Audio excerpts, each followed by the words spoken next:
जो वीडियो आप अभी स्क्रीन पर देख रहे हैं ना, ये कुछ टाइम पहले की है, जब मैं पूरी ऑनेस्टी के साथ 50 डेज़ का चैलेंज लेके अपना बचा-खुचा सिलेबस करने की प्लानिंग कर रही थी, लिख-लिख कर टाइम टेबल बना रही थी कि ताकि किसी भी तरह मैं इस साल नीट क्रैक कर लूँ और अपना एक सीट ले लूँ। लेकिन life have some other plans for me, for my betterment. Hello everyone, welcome back to my channel. Hope you all are doing great. आप लोग ने इस वीडियो के बहुत टाइम से मुझे कमेंट्स मिले थे, मैंने कम्युनिटी में भी बताया था, बट एक होता है ना कि एक voice to voice, face to face interaction से जब तक ना बता दो तब तक चीज़ें क्लियर नहीं होती हैं। And you people have supported me a lot. मैंने अपना ये न्यू चैनल स्टार्ट किया था और आप लोग ने, you guys have showed me immense love. Immense means immense love. I got so many views, so many comments, you all have interacted with me so much. तो आज मैं आपको सोची कि मैं आज बता ही देती हूँ कि what was the story behind it. आखिर मैंने नीट की प्रिपरेशन क्यों छोड़ दी, एंड मैंने 50 डेज़ का चैलेंज लिया था, उसको भी मैंने डिसकंटिन्यू क्यों कर दिया। मैंने यूट्यूब पे, मतलब डिसकंटिन्यू नहीं किया था, बट मैंने यूट्यूब पे कोई अपडेट्स नहीं दे रही थी। ऐसा क्यों? बहुत लोगों ने मेरे पे ट्रस्ट किया था कि मैं इनके साथ करूँगी, बट पता है लाइफ में ना कुछ चीज़ें इतनी उलझ जाती है ना, मतलब खुद नहीं समझ में आता है। मतलब मैं खुद अपनी चीज़ों से कोप अप नहीं कर पा रही थी, तो मैं आप लोग का क्या साथ देती। सो गाइज, फाइनली मैंने नीट की प्रिपरेशन क्विट कर दी है and I am not preparing for this exam any more and I am not going to appear in re-NEET. मैं रीनीट एग्जाम भी नहीं दे रही हूँ एंड मैं नीट के एग्जाम के एक महीने पहले ही प्रिपरेशन छोड़ दी थी। ठीक है, तो इसके पीछे एक लॉन्ग स्टोरी है जिसको मैं आपको सुनाऊंगी। अगर आप ड्रॉपर हो, अगर आप 11th-12th में हो, या फिर अभी आप 12th में हो और अगर आप नीट की प्रिपरेशन कर रहे हो, तो आपको मैं ये स्टोरी इसलिए बता रही हूँ, मे बी आप रिलेट कर सको। जो गलतियाँ मैंने की है वो आप ना करें, और मे बी कुछ चीज़ें हों जिससे आपको भी पता चले कि या you are made for NEET और नॉट। तो चलिए स्टार्ट करते हैं। तो गाइस, पहले ये था कि मैंने 50 डेज़ का चैलेंज लिया था नवंबर एंड दिसंबर में। मतलब ऐसा नहीं था कि आई वाज एट जीरो, मतलब जीरो पे कोई नहीं होता है ना यार। 11th-12th में तो सब पढ़े ही रहते हैं। तो 11th-12th की पढ़ाई थी, फिर मैंने 12th के साथ मैंने नहीं दिया था नीट।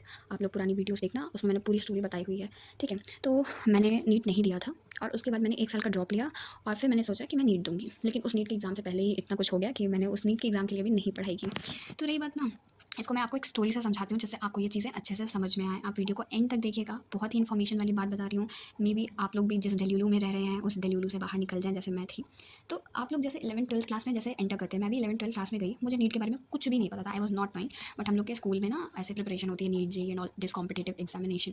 तो उस टाइम ना नीट के बारे में बताया जा रहा था एंड मेरे को भी लग रहा था वाओ व्हाट अ थिंग, कितनी अच्छी चीज़ है। एक साल प्रिपरेशन करना है, बस यही सब सिलेबस आएगा, ओ वाओ मैं भी ये करूँगी। तो एक होता नहीं कि टीचर्स पूछते हैं, आप कोचिंग जाते हो कौन कौन नीट की तैयारी करते हैं, तो एवरीबडी रेज देयर हैंड, और उस भीड़ में कहीं ना कहीं आपका भी हाथ उठने लगता है। तो हम भी उसी भीड़ के शिकार थे और हो सकता है आप भी हों। आपका खुद का इंटरेस्ट नहीं हो, मे बी आपने इंटरेस्ट बनाया हो। तो गाइज, बहुत डिफरेंस होता है एक अपने बचपन के सपने में, एक अपने करियर के लिए सही सपना देखना। एक बहुत बड़ा डिफरेंस इसमें भी होता है कि अगर आप अपनी फैमिली को प्राइड कराना चाहते हैं, अपनी एक फैमिली की लाइन होती है, उस लाइन से बाहर निकल के कुछ अचीव करके दिखाना चाहते हैं। और एक होता है कि एकदम आपका ड्रीम ही है, आपका सपना ही है, आपके अंदर जज्बात है उस प्रिपरेशन को करने के लिए, उस मंजिल तक पहुंचने के लिए। तो ये सब होते हैं सपने जिसको इंसान पूरा करता है। और एक होता है मतलब वो सब चीज़ें देख के कि ओह, मतलब नीट के बाद एम्स की फैसिलिटीज़, टीचर्स, इन्जॉयमेंट, यूट्यूब की वीडियोज़ देख देख के हम लोग अपने अंदर जो इंटरेस्ट बिल्ड कर लेते हैं। Guys, this is not the interest. तो मेरे साथ भी यही हुआ था कि मतलब मैंने ये सब चीज़ें देखी। एक तो पीसीबी लेने के बाद उतना कुछ क्लियर नहीं, लोग ना नीट वाले लोग बीएससी को ऐसे ट्रीट करते हैं जैसे कि ये ओह बेकार सी डिग्री है। तो वैसे ही चीज़ें मेरे साथ चल रही थी। मुझे लगा कि नहीं, नीट से बेटर कुछ भी नहीं है, और मैंने कुछ भी नहीं एक्सप्लोर किया। मतलब हमारे टीचर्स हैं, मैंने पीडब्ल्यू से पढ़ा, उसमें अर्चना मैम, विपिन सर, उन लोग ने बहुत बार बोला कि अगर आपका इंटरेस्ट है तो आप ही तभी करो। लेकिन चीज़ें मतलब ऐसा लगता है नहीं, इससे बेटर तो कुछ है ही नहीं। और हम भी उस भीड़ में थे। मतलब शायद मैं उस चीज़ को फिगर आउट नहीं कर पाई। मैंने 12th के बाद कोई एग्ज़ाम नहीं दिया, ना मैंने सीयूईटी दिया, ना मैंने कुछ भी नहीं किया। बस मैंने नहीं, मैं ड्रॉप लूँगी, मैं नीट का एग्ज़ाम दूँगी एंड ऑल, बस। ठीक है, तो यही सब चीज़ थी। और मेरे साथ एक कंडीशन ये है कि मुझे ये जितने भी हॉस्पिटल वाली चीज़ें हैं, मुझे इन सब चीज़ों से बहुत डर लगता है। डर इन द सेंस कि मैं ये सब चीज़ें देख के ऑन द स्पॉट बेहोश हो जाऊँगी, ऐसा नहीं है, मुझे डर लगता है। मैं इंजेक्शन लगवा लूँगी चुपचाप बैठ के, बट जैसे वो नीडल मेरे बॉडी के अंदर जाएगी ना, मेरा बीपी लो हो जाता है, मैं गिरने लगती हूँ, चक्कर आने लगता है। So that is not in my control. मुझे हॉस्पिटल की स्मेल से भी दिक्कत है, मैं ब्लड देख लूँगी, किसी का चोट देख लूँगी, मुझे चक्कर आ जाएगा। तो ये सब चीज़ें हैं। तो मुझे लगता था, मैंने इन सब पे गौर ही नहीं किया कभी कि मतलब मैं मेडिकल फील्ड को चूज़ कर रही हूँ, लेकिन वो ये सब चीज़ें भी तो उस फील्ड में होंगी। मैंने इन सब चीज़ों पे कभी नहीं किया। मैंने बहुत लोगों से पूछा, उन लोगों ने कहा कि कोई बात नहीं, आपका एक्सपोजर होगा, जब उस चीज़ों को आप रोज़ करोगे तो आपको आदत सी हो जाएगी और फिर वो डर नहीं लगेगा। ये तो एक बचपन का डर है, बट आई एम मतलब अब तो 18 साल के हो गए हैं, वो बचपन का डर आज तक जिंदा है। तो एक ये प्रॉब्लम थी, बट मेरे पेरेंट्स ने मुझे समझाया, लेकिन मैंने बहुत ज़िद की थी, तो उन्होंने बोला ठीक है भाई तुम ले लो। तो उसके बाद था कि मैंने लाइब्रेरी ज्वाइन किया, मैंने प्रिपरेशन की, कभी कंसिस्टेंट कभी नहीं कंसिस्टेंट रही। और फिर आते आते टाइम ऐसा नहीं कि मैंने कभी पढ़ाई नहीं की है। मैंने मतलब ऐसा नहीं था कि शुरू में मैंने पढ़ाई नहीं की, नवंबर दिसंबर में 50 डेज़ का चैलेंज ले लिया ना, ऐसा नहीं था। मतलब ऐसा था कि मतलब एक वीक पढ़ाई की, फिर 2-4 दिन नहीं की, फिर फेस्टिवल्स आ गया नहीं की, फिर पढ़ाई की, फिर नया प्लान बनाया। तो ऐसे करके मेरा होता रहता था। और उसके बाद मतलब यही सब चीज़ें चल रही थी। और फिर मैंने पीडब्ल्यू का बैच लिया और मतलब फिर मैंने अपनी प्रिपरेशन स्टार्ट कर दी। लेकिन फिर पता है, एक होता है ना कि प्रिपरेशन करते टाइम एक जज़्बा होता है इंसान कि नहीं, मुझे करना ही करना है, करना ही करना है। आई डोंट थिंक मतलब मेरे पास वो आ ही नहीं रहा था। वो मोटिवेशन मैं कितना भी कुछ देख लूँ, लेकिन वो मोटिवेशन एक होता है ना इंसान के अंदर रह जाता है, वो मोटिवेशन मेरे अंदर था ही नहीं, आ ही नहीं रहा था। आई वाज़ लाइक मैं इतना पढ़ रही हूँ, तभी मतलब एक होता है ना कि नहीं मुझे करना है, मुझे करना है, मुझे अपनी एक्सट्रीम डेडलाइन से आगे जाके करना है, बट वैसी चीज़ें ना एक इंसान को अंदर से आती है। वो चीज़ें मैं आई होप आप लोग समझ पा रहे हो मैं क्या कहना चाह रही हूँ। वो चीज़ें कभी मुझे फ़ील ही नहीं हो रही थी। मेरे को लग रहा था कि कौन सा एकदम नॉर्मल से एग्ज़ाम के लिए मैं प्रिपेयर कर रही हूँ, क्योंकि NEET is such a competitive exam और उसमें भी इतनी सारी चीज़ें हो रही हैं, you know, re-NEET and all, paper leak and all.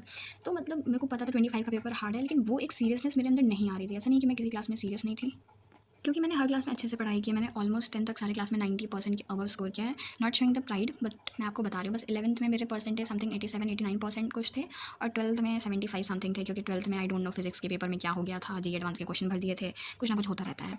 और उसके बाद बायो में मेरे मार्क्स बहुत ज़्यादा कट गए थे, इसकी वजह से परसेंटेज डाउन हो गया। खैर परसेंटेज कोई पूछता भी नहीं है। तो फिर उसके बाद प्रिपरेशन मैं करने लगी थी, और मेरे अंदर आ रहा था कि नहीं यार, इतनी प्रिपरेशन से काम नहीं चलेगा, नहीं चलेगा। और रही बात, ऐसा होता है ना कि नीट की प्रिपरेशन के लिए भाई चाहिए सही में 1 साल चाहिए, कि आपके अंदर कंसिस्टेंसी होनी चाहिए। नीट के पेपर के लिए मैं मतलब अब जब पीछे देख रही हूँ ना, तो मेरे को बस यही लग रहा है कि उस पेपर के लिए सिर्फ एक ही नींव है, उस पेपर की सिर्फ एक ही नींव है, वो है consistency. If you are not consistent in this exam, you can not clear it in your 1 drops, 2 drop, 3 drop, you can't clear it until and unless you will develop such consistency. तो consistency के बिना ये चीज़ possible ही नहीं है।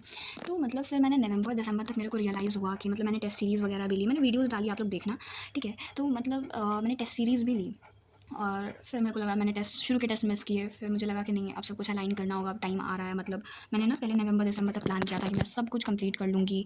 And फिर मैंने 50 days का challenge लिया था, जो कि मैंने यूट्यूब पे शेयर किया, और उसको मैं बहुत अच्छे से फॉलो कर रही थी, बहुत अच्छे से, ठीक। और फिर मेरे को लग रहा था ना कि अब या तो आर या तो पार, अब करना ही है तो करना है, चाहे मेरा इंटरेस्ट हो चाहे ना हो।